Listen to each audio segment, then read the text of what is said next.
This episode of The Clear Out was recorded on the 9th of January 2024 at home in Wicklow. And it is an episode about turning 50 and reaching that particular milestone in one's life and taking stock. And the episode begins with just a spontaneous assessment of how challenging the world is at the moment, and pitting that against reasons to be very mindful and conscious of one's more positive impulses, gratitude and connection and love. So I talk quite a bit about that. And in the latter part of the episode, I go back to childhood and a fictional character who may have had much more influence on me than I've ever really realised. But I did something the other day on social media that just set off this little internal reaction, and I was like, oh, is that why I am the way I am? So hey, listen, the clue is in the title of this week's episode, so you'll know where I'm going with this. Okay, I will see you around the corner. Cheers.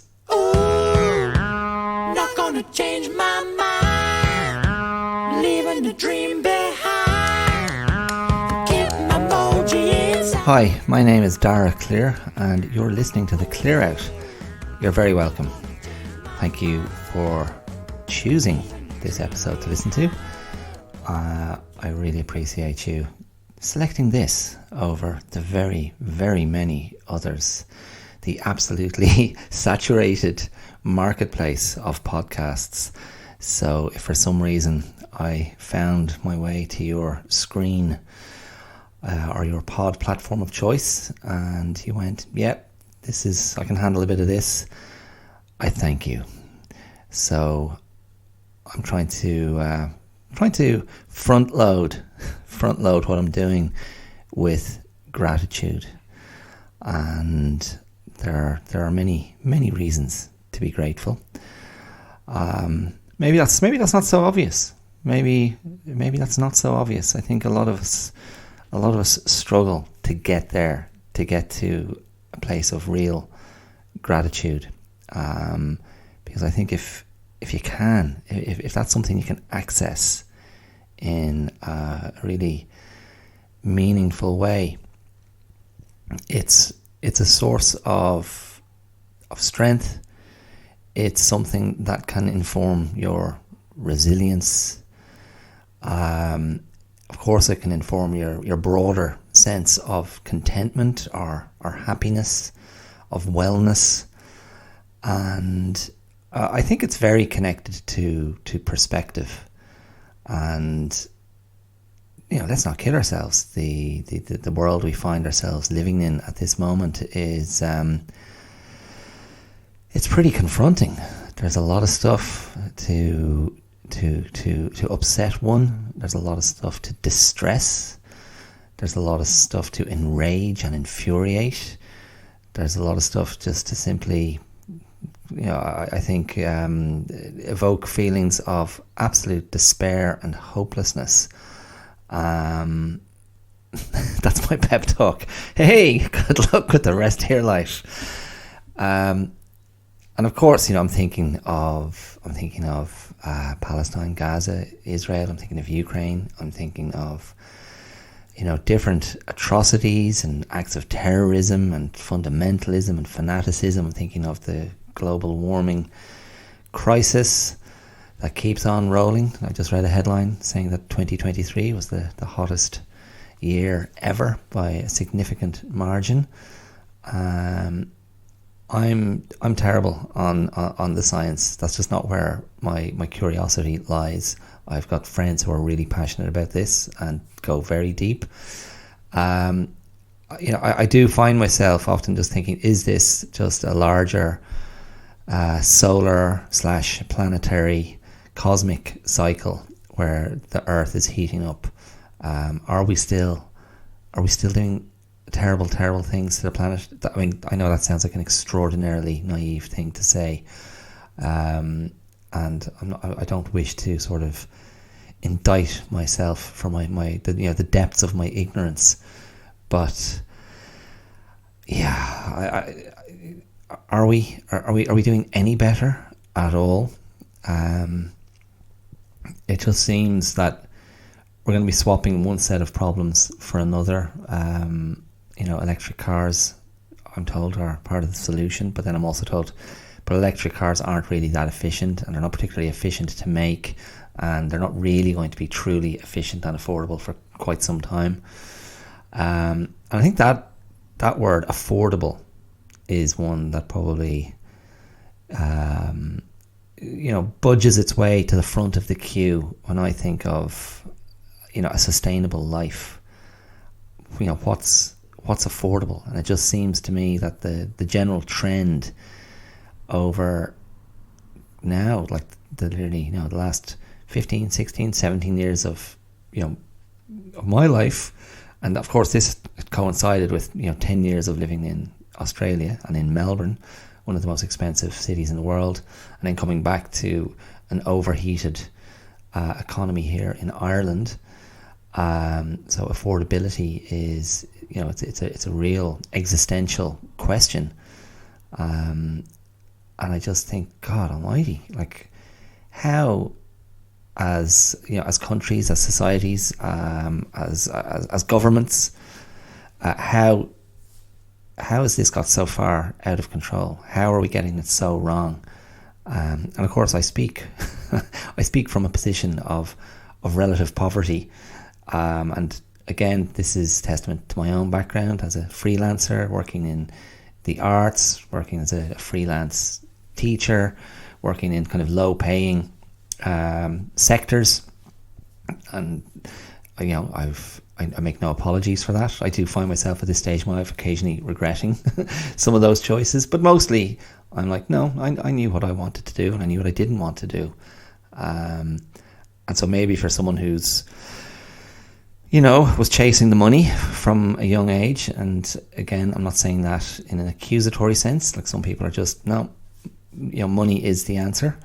It doesn't mean that they're especially materialistic, or maybe it's just purely pragmatism.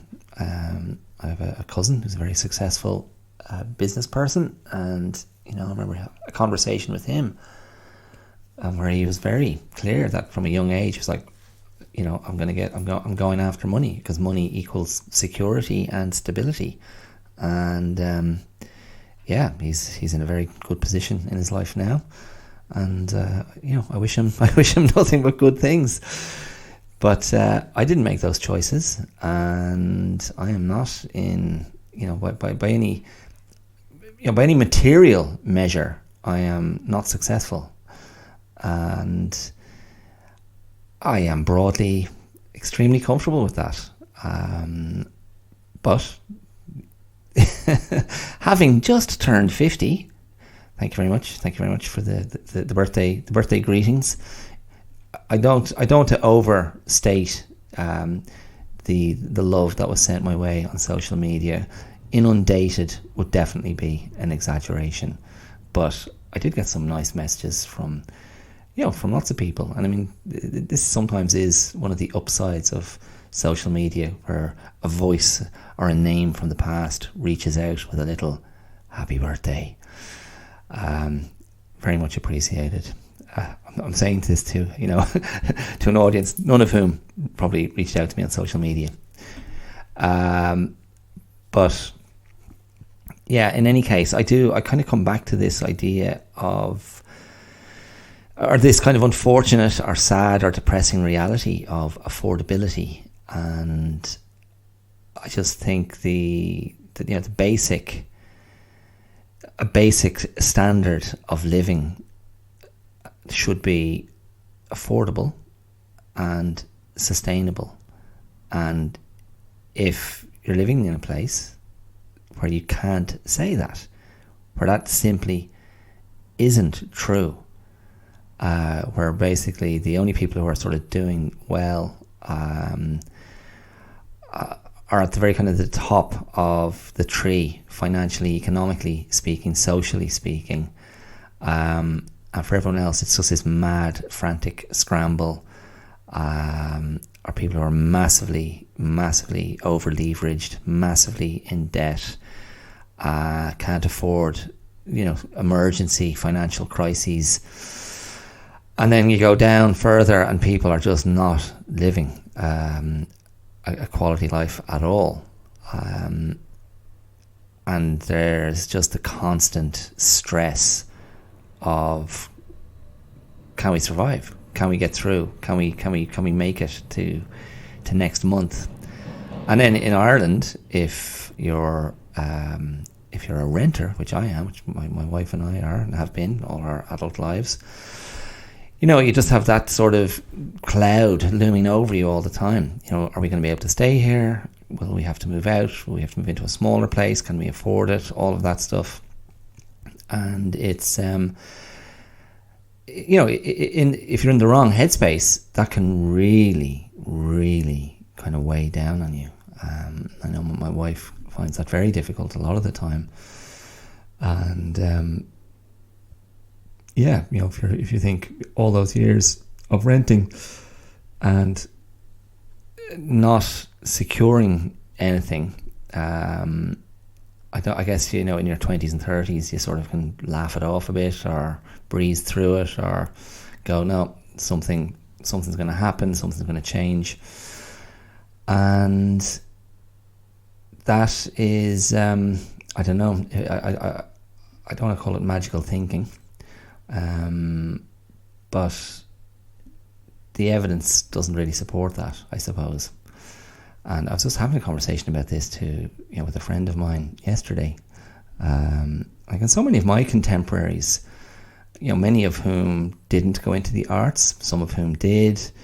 A lot of them got onto the housing market via, inheritance or, property being given to them or land being in the family. And there, don't get me wrong, there are some who just did it the very very straightforward, normal way, job from a young age, mortgage at a relatively young age, got on the market early. But that's a small number, amongst my kind of peer group. So it's it is interesting, and I sort of, if I am guilty of magical thinking, I probably do sort of look to the future and go, something has to change for the better, because it's not sustainable for land and property to just constantly race ahead and beyond the reach of of people with very, very kind of modest means. It's like the model is so broken, and I think if you look at something like the riots that happened in Dublin towards the end of last year, I mean it's connected. It's connected to that as well. The kind of broiling undercurrent of dissatisfaction, of anger, of frustration, of a sense of futility or helplessness. That informs an energy in a country and makes flashpoints suddenly extremely charged and extremely volatile, and it's like that's a concern for where a country is going, for where a people are going. And I have to say, my own situation, we're very lucky. We live down in the countryside. When we moved back from Australia, we moved back close to where I grew up as a kid, in lovely rural Wicklow. And again, just through some connections, we fluked a rental property that's really beautiful and special. And that's why I jokingly refer to this place as #blessed. But, it's not really a joke, because I'm aware of other people's situations that are far less, lovely and comfortable as ours. And our place is, it's not perfect. Don't get me wrong, but I don't really believe in that concept anyway. Anyway, listen. Gratitude was where that started, and then it got a bit serious. But let's just point that out. Maybe we need to be serious about gratitude. And I think that's actually, I think that's a good point. Well done me for making the point I'm about to make. I think we do this sort of weighting, as in attaching significance and worthiness to certain areas of our life and certain things we deal with and struggle with. And if I've just spent 10 or 12 minutes talking about economic struggles and social struggles and underlying social frustration and the sort of unavailability of affordable living, you could be stroking your chin and nodding your head and go, yes. But then if I talk about gratitude, or if I talk about love, or I talk about positivity, they can be seen as more frivolous concerns, or less worthy of serious consideration, because maybe they reflect, if one is interested in those things or spends a lot of time directing their energy in those things, there might be an implication of, I don't know, leisure time. A certain kind of frivolity to life, time and space to indulge in, reflection on these kind of abstract concepts.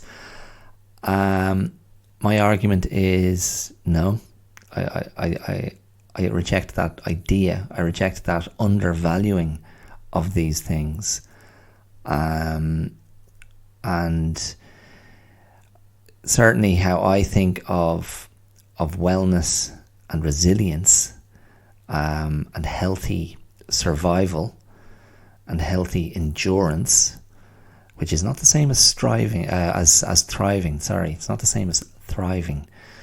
But when I think of those things, I think it's really, really worth our while to truly kind of honour and embed and internalise our sort of application to those ideas, and our sort of our own personal weighting of them, our own personal attachment of value to those concepts. I think that if we can do that, if we can create that space to attach greater significance or priority to those things, and they're just kind of very broad, obvious examples. I think they're really, really sustainable. And why I think that is because fundamentally, I think we are, and I've spoken around this topic before in different ways and leaned into, particular aspects of it on previous episodes, but I think the fundamental idea of humans being extremely relational and social, and connection and community oriented, even if communities no longer resemble what they once did, there's huge value, I think, people get from strong interpersonal interactions and connections.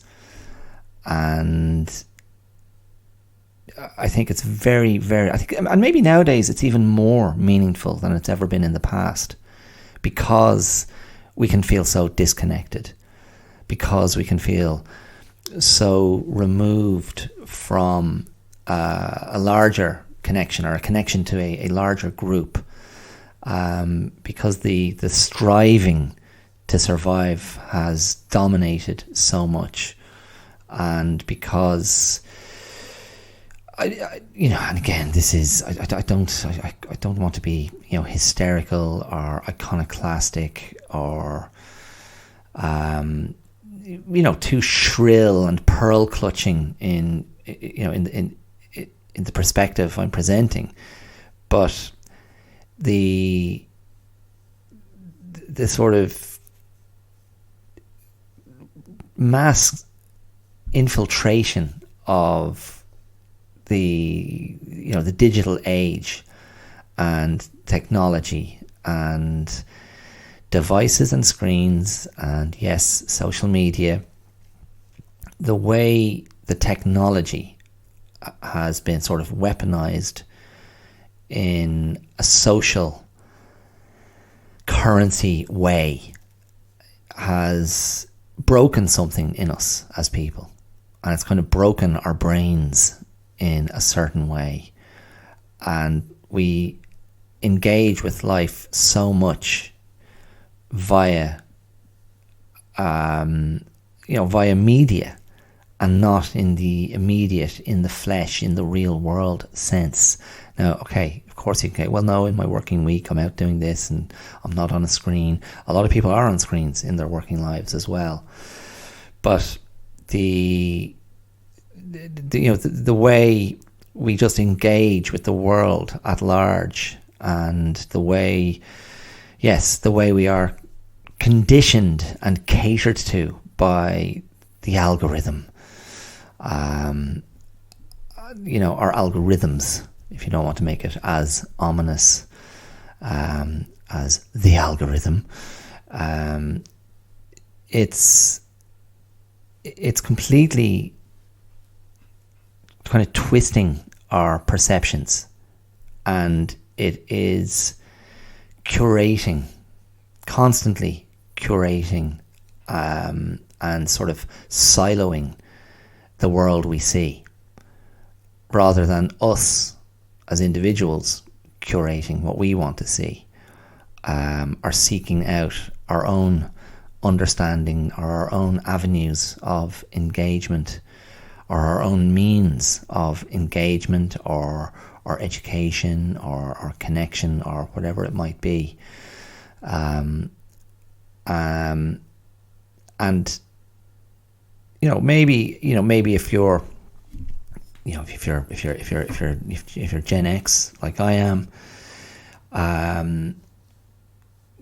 someone in their whatever, your 50s, 60s, older, 70s, we have a different relationship to it, because we know what the world was like before.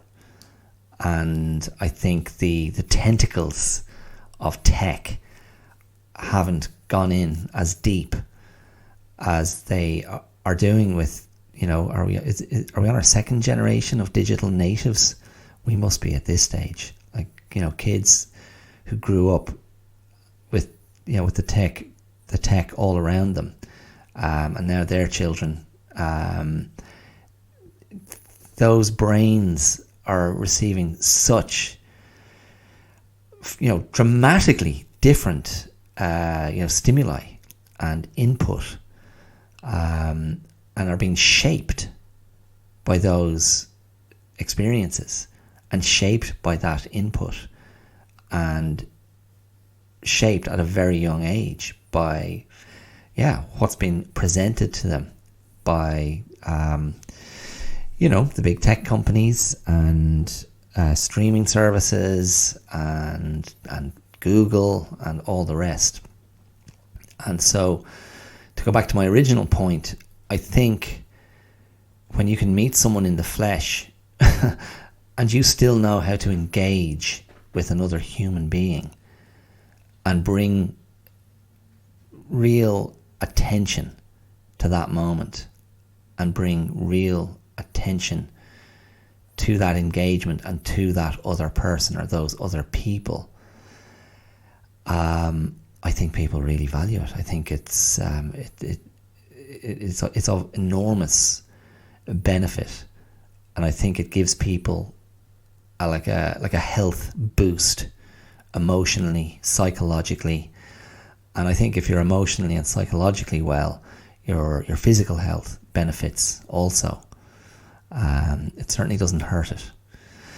So, and look, a case in point. I spoke briefly last week about I had a 50th party over the kind of the Christmas break, and had a lovely group of people here. And I'll just repeat what I said last week. The response from so many people was, God, it was just so good to be in a room or a couple of rooms, as the case was, with so many nice people and so many good conversations, and everyone was approachable and open and easy company and able to talk and able to have a laugh or strike up a conversation or demonstrate their interest, their curiosity, their friendship, their friendliness, their quickness to laugh, and amongst my friends, very few of my friends bothered to have 50th celebrations, and I was like, no, I want to do this. I want to kind of get people together, because I want their presence. No, I wanted their presence. I wanted them to be in attendance. I wanted to feel the love. Now, that really is it. That's what it boils down to. And so I think, I can't see any argument to not continue leaning into those things I've been talking about. Gratitude, connection, love, positivity, positive intention, thoughtfulness, consideration, generosity, these, softer skills, the sort of, more, how can we describe them? These aspects of human character, these aspects of human nature that make us stronger and make us better and make us calmer and more tolerant and more open and more capable. I think, we're like plants. We like being spoken to nicely.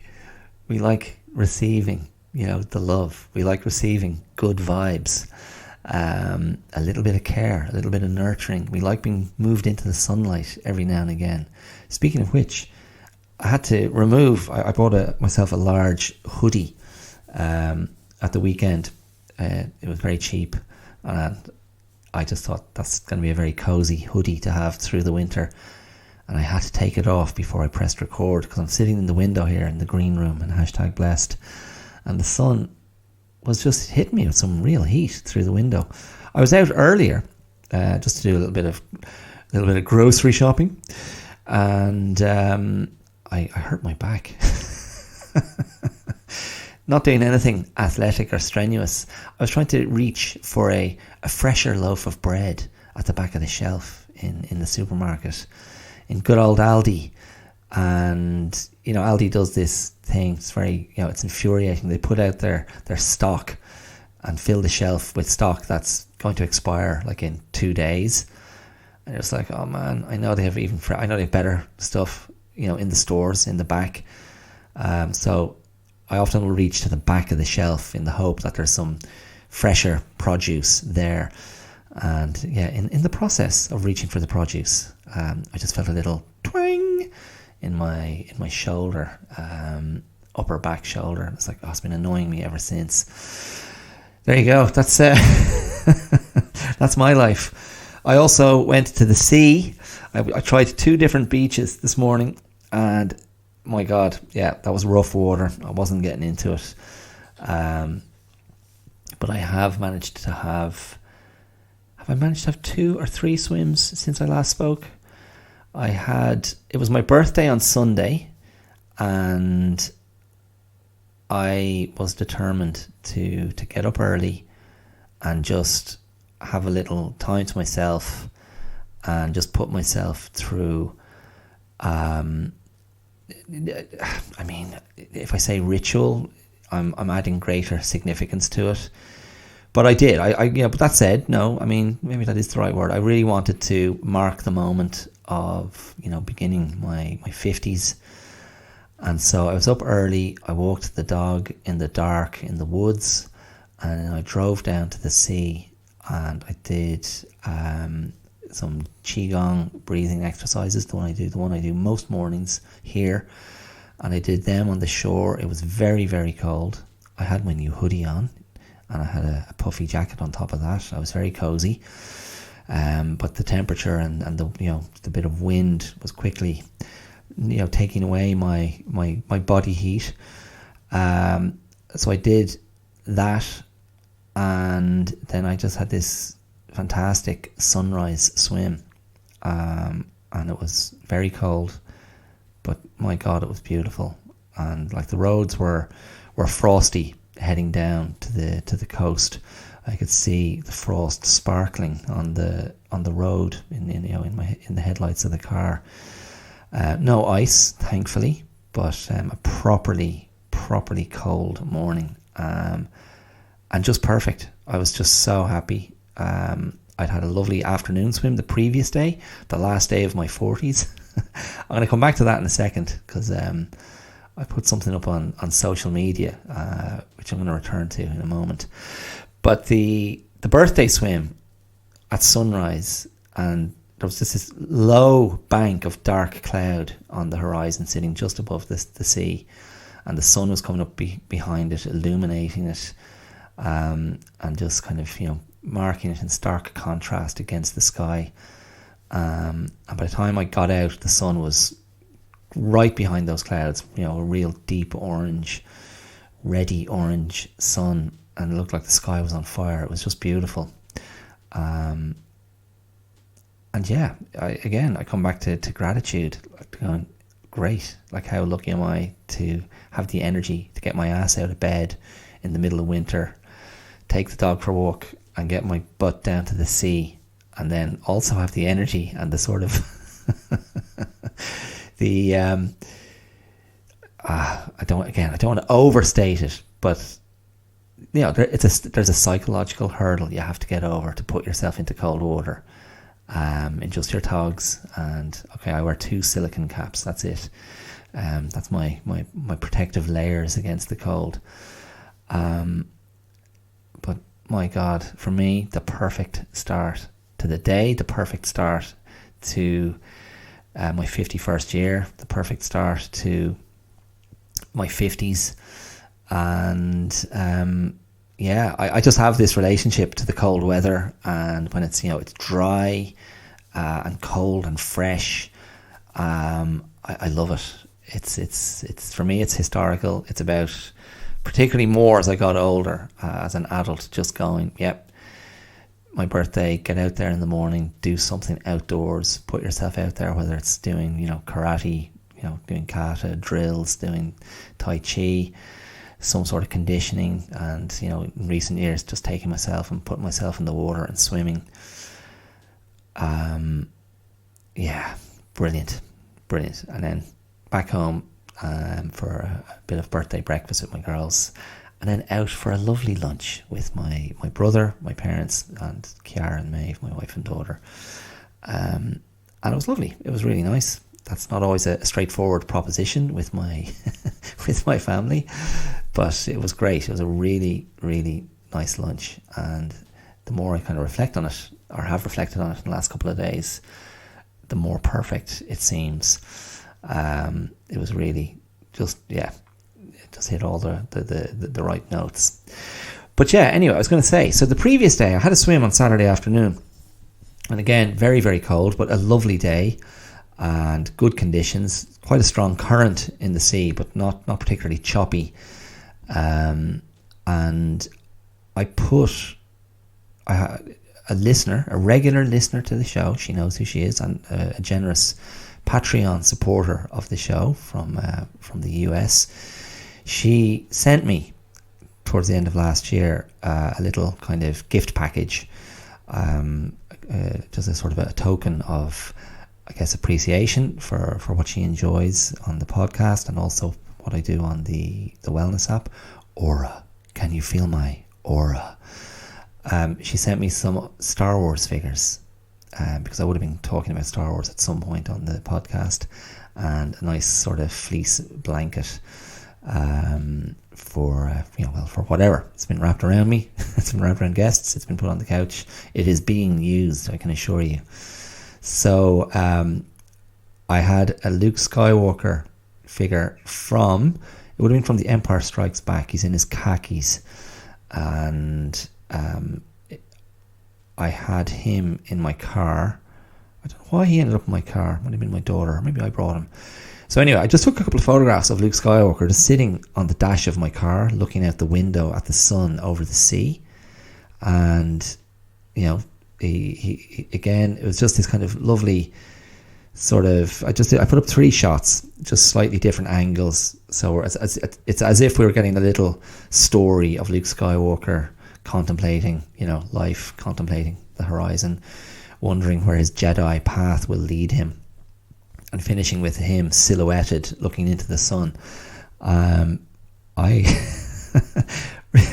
Really nice little shots, and I included a couple of photographs of myself and just was commenting, it's the last day of my 40s, and I'm not a Jedi like Luke Skywalker, but I have some moves, and I just wrote a few things trying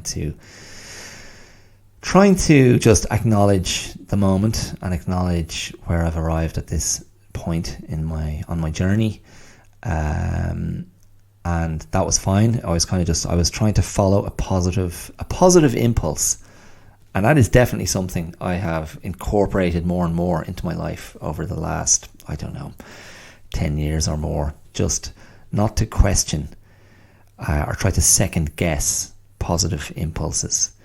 So whether that's just, reaching out to a friend or doing something nice for someone, or, whatever, it's, you can decide what that looks like for yourself.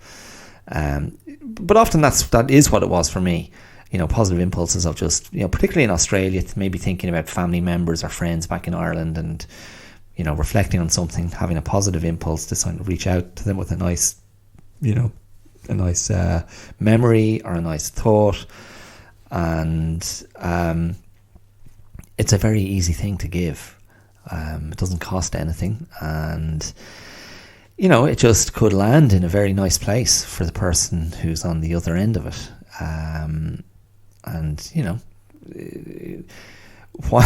Why would you not do it? Fear of embarrassment, fear of being humiliated or rejected in some way, fear of it not being reciprocated. But that's not the goal. You're not looking for, I'm not looking for reciprocation. Just follow a positive impulse, and that can be its own little self-sustaining thing. And like a lot of things we do in life, it gets easier the more you do it. I think we're very good at teaching ourselves things. We're very good at conditioning ourselves into new habits and routines, if the desire is there, if the will is there. So yeah, so for me, I probably, my cynicism around social media means I don't do a lot of that. I tend to kind of utilize it in that way. I a lot of my social media is just, hey, I went for a swim, there's the beach, there's the water, because that's nice. And obviously trying to just go, here, there's a new episode of the podcast out, occasionally some other stuff, but social media land is not where I live my life. And what I do here on the podcast, like that, this is a public space. This is where I do like to kind of just reflect on things and share things and go deep on things. And that obviously started with the blog 11 years ago, where I wrote frequently about my interior life and just generally kind of wrote about emotional and psychological well-being and trying to work out how to live life and cope with all the challenges that are out there. In various forms, but in any case, with this social media post I put up with the Luke Skywalker photos, I was following a positive impulse just to sort of acknowledge and express, the positivity that I was feeling in that moment, to just acknowledge what I have in my life, and that's fine. And grant, there was again some nice responses from people, but it was only afterwards I was thinking, Luke Skywalker. Now, I've spoken about this before. It may even have been an episode last year. I've spoken about this idea, I've said, I kind of examined my relationship to Star Wars, because of course I'm the perfect generation, perfect age, who kind of grew up with Star Wars. I was a kid when the first Star Wars movies came out, and I was a massive fan. I really, really, really loved them. And I loved Han Solo particularly, but I really loved Luke Skywalker as well. And I recognised them as two very distinct characters, two very distinct paths. And, Harrison Ford, like as Han Solo, was, instantly the more seductive character. Like he was the rogue, the rapscallion, the marauder, kind of devil may care. There's all these kind of ticking all these boxes of the cheeky hero or even anti-hero. And getting Harrison Ford as a young man enormously charming, I became and have remained a fan for life in spite of a lot of mediocre movies he did. Post all of that, post Han Solo, post Raiders of the Lost Ark. But Luke Skywalker's journey always resonated very deeply with me, and my disclaimer here, which I gave when I looked at this, maybe I think I talked about this in an episode last year. My disclaimer around Star Wars, the Star Wars culture, is that I never felt I crossed over into sci-fi nerd territory. And I'm not saying that to throw shade on nerds or super fans or sci-fi fanatics. I've nothing but love. For you guys and girls. But I was a fan, and I'm still a fan of those, for particularly the first 3 movies. But I'm not going to get excited about Star Wars, at this stage of my life. Even though we went to that concert 2 years ago with the Star Wars music, and I was moved to tears by hearing that music played by the orchestra in the National Concert Hall in Dublin, and the conductor came out in a full Darth Vader uniform, and played the main theme, and I could have just I really could have wept openly. I tried to kind of keep it together. I mean, my wife knew, but that's just such an immersion in I don't know. It's the collective experience. It's the collective experience, being in a room with other people and tapping into the excitement and the energy and feeling the relationship to the thing. It's if you're open to it and you're sensitive to it, it is powerful. It is powerful stuff. But in any case, yeah, so again, my disclaimer is, I'm not sitting here, with any ability to take you through the lore of Star Wars, the Star Wars world, the Star Wars universe, as created and devised and concocted by, George Lucas, which was, like a kind of a genius achievement. I think anyone who builds a successful, sustainable, fictional world, it's a masterstroke of creativity. And you think of Tolkien, and you think of George Lucas, you probably include J.K. Rowling and the Harry Potter world. Brilliant. C.S. Lewis and Narnia. They're great achievements, and there's probably loads more, with which I'm not familiar, that I haven't mentioned. But yeah, Luke Skywalker and the Jedi journey, and going from, callow youth with the sort of, the purity of heart, the idealism, the purity of intent, and, touched by tragedy, touched by trauma, but goes on the journey of the disciple, and,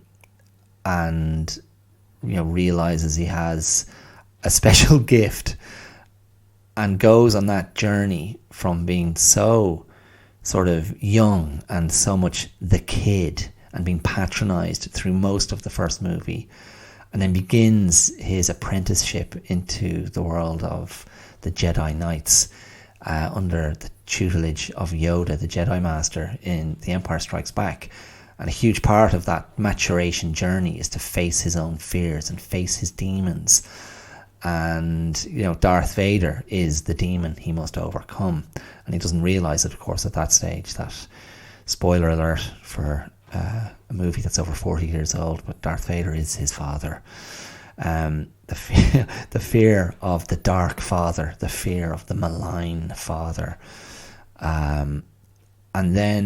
And that's all well and good. And Empire Strikes Back is, I think, probably the high point of the Star Wars movies in terms of kind of, a dramatic arc and what has to be faced, and Han Solo being frozen at the end of it, and all of that. And some really dark elements in that particular chapter of the story. But I remember the thrill that I felt at the beginning of Return of the Jedi, when Luke Skywalker approaches the kind of compound enclave of Jabba the Hutt, the kind of the arch villain, the slug villain of the piece, in whose hands lies the carbon frozen Han Solo, and Luke Skywalker rocks up on foot to lead the rescue mission. And just seeing him come up and meeting him in the movie there, and he has his hooded cloak on, and we just start to get this sense of he's arrived. Luke Skywalker has got there. He is a Jedi now. This is not the Luke Skywalker of Empire Strikes Back. It's not the Luke Skywalker of Star Wars. He is now a badass, and he just exudes cool, calm confidence. He's a killer, but he's like Zen killer. And as a kid, I very much enjoyed then the rest of that movie. The Return of the Jedi does not stand up well. It does not age well. The rescue mission is probably the best sequence in the movie. Okay, arguably the big kind of denouement at the end, where Darth Vader, Luke Skywalker, and the Emperor end up in a battle. The dark side of the Force against the other side of the Force, and of course ends with the ultimate the ultimate sort of payoff of, you know, Darth Vader saving Luke Skywalker and tackling the Emperor himself and paying the ultimate price. But you know, the movie itself, it really isn't great, and Han Solo is kind of thrown aside, just like this kind of romantic love interest who sticks his head up every now and again to furrow his brow and say something funny, or, you know, look wounded emotionally. But the point being, to go back to me sticking up the photos of the Luke Skywalker figure on the dash of my car looking at the sun, I was just going, hold on. Did Luke Skywalker have a much bigger effect on me than I realised? Because, you know, you turn 50 and people are going, oh, well, how does it feel? You know, what are your thoughts? You know, 50, you know, it's a big age. It's, you know, it's the classic midlife crisis age. And I haven't really gone deep on this yet myself. And maybe, and that's not a reflection of denial. That's a reflection of maybe I'm pretty comfortable with where I'm at in myself at this point in my life. I do want to kind of really consider it, to see if there's something worth saying about it.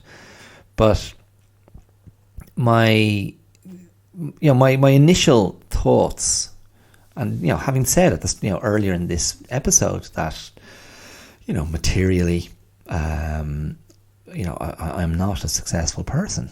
That is just the simple truth of my life, and I know the reasons for that. And it's choices I made, and it's, you know, paths that I wasn't interested in taking. They're you know, primarily they're the reasons. It's my own personality and my own leanings and inclinations never pushed me towards that type of success. You know, and in a lot of things I've done, which potentially could have led to a successful life materially. I wasn't successful, you know, thinking of acting particularly. But I more and more have felt in my life, and maybe this has been consolidated over the years of writing about well-being, and now the last couple of years of doing the podcast, and my sort of obsession with interiority, the internal life, the examined life, a life of thought and reflection and consideration.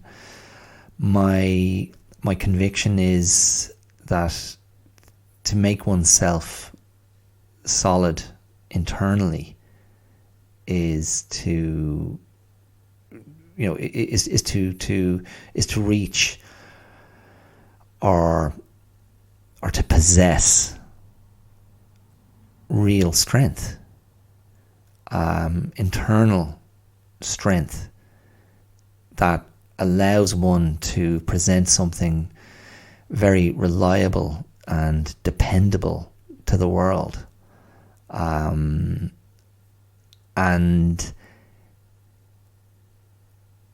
it's honourable. And I'm very interested in that idea of conducting oneself in an honourable way. And that is often my measure of, you know, of success in a person. It's like, I don't care about what you do. I don't care about your, you know, your title, your role, your job. I don't care about what you have. What I'm really interested in is how you behave and how you conduct yourself in life and how you treat other people and how you treat me. And my own orientation in life and how I conduct myself and what I present, it's so tightly tethered to that idea. Like I adhere to that with, you know, almost kind of, you know, monkish dedication, and I try to internalize it.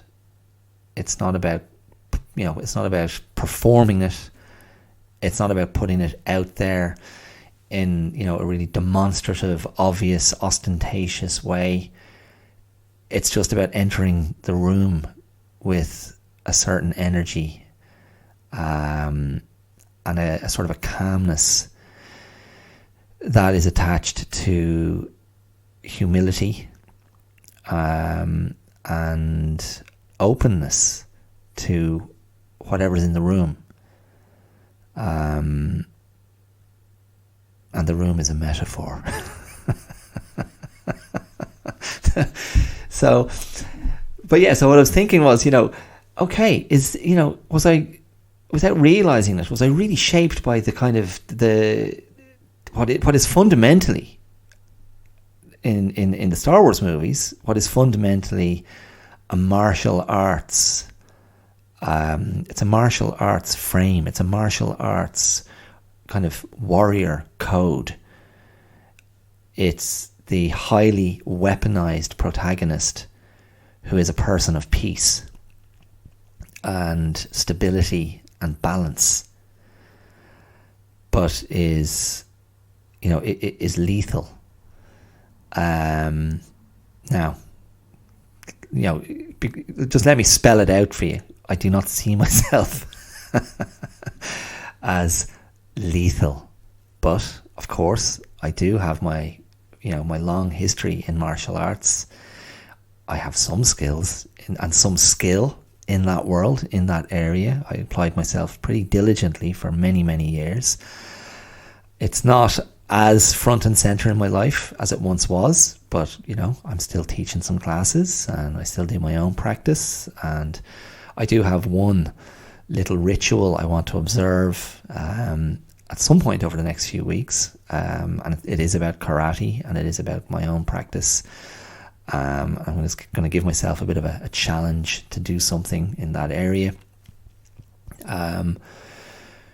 but it's it's not unconnected. That's not unconnected to the prototype that was laid out for me as a kid, watching Luke Skywalker learn about his inherent ability, his inherent kind of gift, and becoming the solo warrior in the world of chaos, in the world of high stakes, where forces of darkness were trying to take over everything.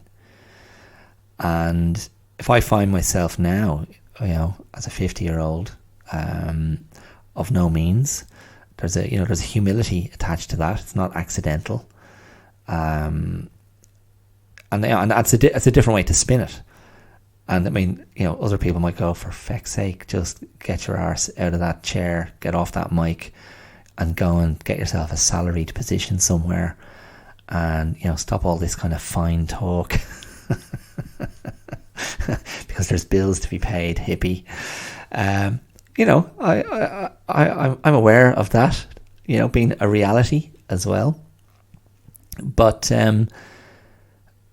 realistically speaking, I'm sticking to my guns. I'm working on something here.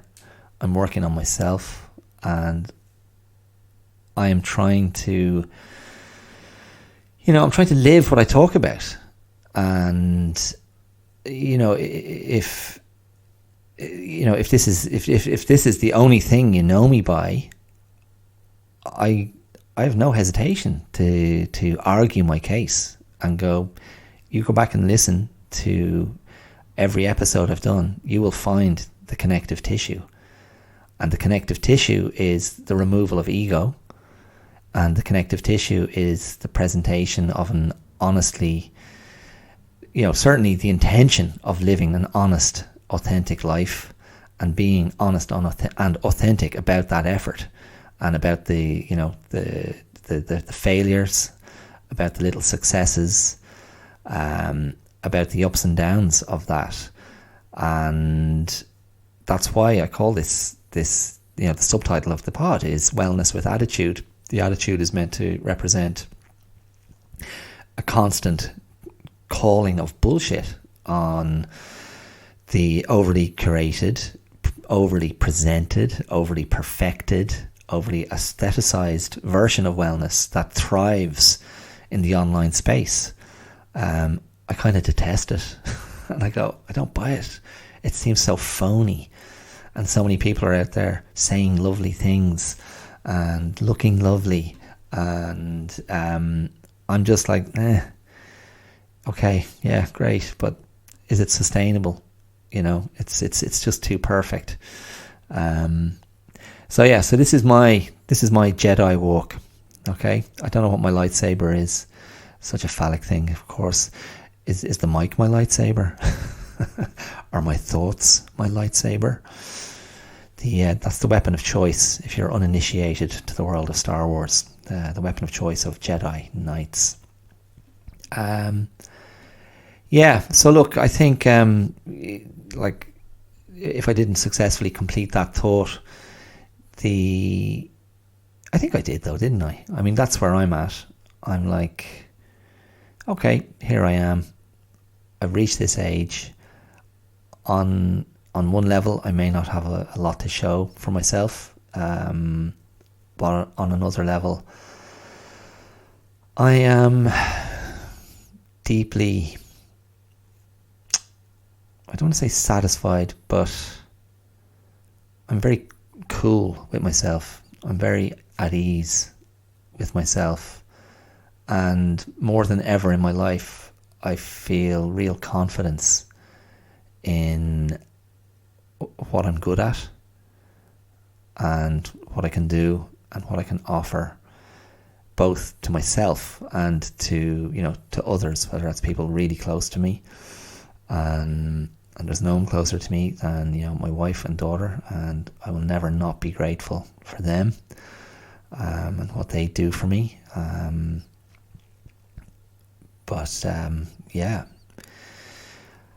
mean, things could be so much worse. So the glass is half full. That's it. That is absolutely my core wiring. Is the glass is half full. Like I'm not a hyper optimist by any means, but I don't spend too much time thinking about what I don't have. I like seeing what I do have and just going, well, that's not bad. And if that's all I can say, having reached this milestone, I'm okay with that. I'm okay with that. Okay, so I'm going to leave it there. There were other things I thought I was going to talk about today, but I've just reached the hour mark, so I think I think I'll just knock it on the head there. There were some omissions from my movie or watching review, my content consumption review of last year. I was going to mention them. I was going to talk about another couple of movies that I've seen, but look, that can wait till next week. So I think I'll just leave it there. If you're someone who is interested in wellness and interested in mindfulness and interested in breath work, and you are someone who might be in the Dublin area, I will be I'll be restarting my mindfulness class at Camerino Bakery in Imma. If not next Wednesday, which would be the 17th. If not next Wednesday, the following Wednesday, the 24th. But I'll put stuff up on social media, and that's the Receptive Mind mindfulness class. I'll keep you up to speed on that. But until then, just take it easy. Be kind to yourself, for God's sake. There's enough stuff to make you feel bad about yourself. Be kind to yourself. Just give yourself a little mind yourself. And I hope some of what I share today is of comfort to you, or something that chimes with you and makes you go, you know what, yeah, things aren't so bad. I've got some resources, I've got some things going on, and I think ultimately, we can talk about achievements in life, But it's, I think, the quality of the person you are is what speaks loudest at the end of the day. And that's, yeah. I don't know. I think there can be a depth to that that has more meaning and more impact than you may realize or understand.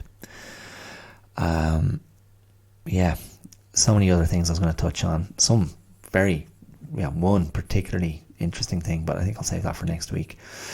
Okay, I'm gone. Listen, you can find me on social media. If you haven't, go and look at those Luke Skywalker photos on my Instagram page, the Clear Out Podcast. I'm on YouTube. I'm on Facebook. I've kind of stopped using Twitter/X because I think it's such a vile place to spend time. I just despise it. But you can also throw me some love on, if not on social media, with just general reviews, likes, comments. You can rate, share. All of that helps the podcast grow. And then if you want to support it by putting your hand in your pocket, your law vita foca. That's Irish for overseas listeners. You can support me on Patreon using the Patreon link, patreon.com/theclearout. And I'd be genuinely grateful for anything you could give. But otherwise, just the usual channels to say nice things. Okay, that's it. I'm gone. Thank you so much for listening, and I'll be back with something else next week. All the best. Take care. Bye.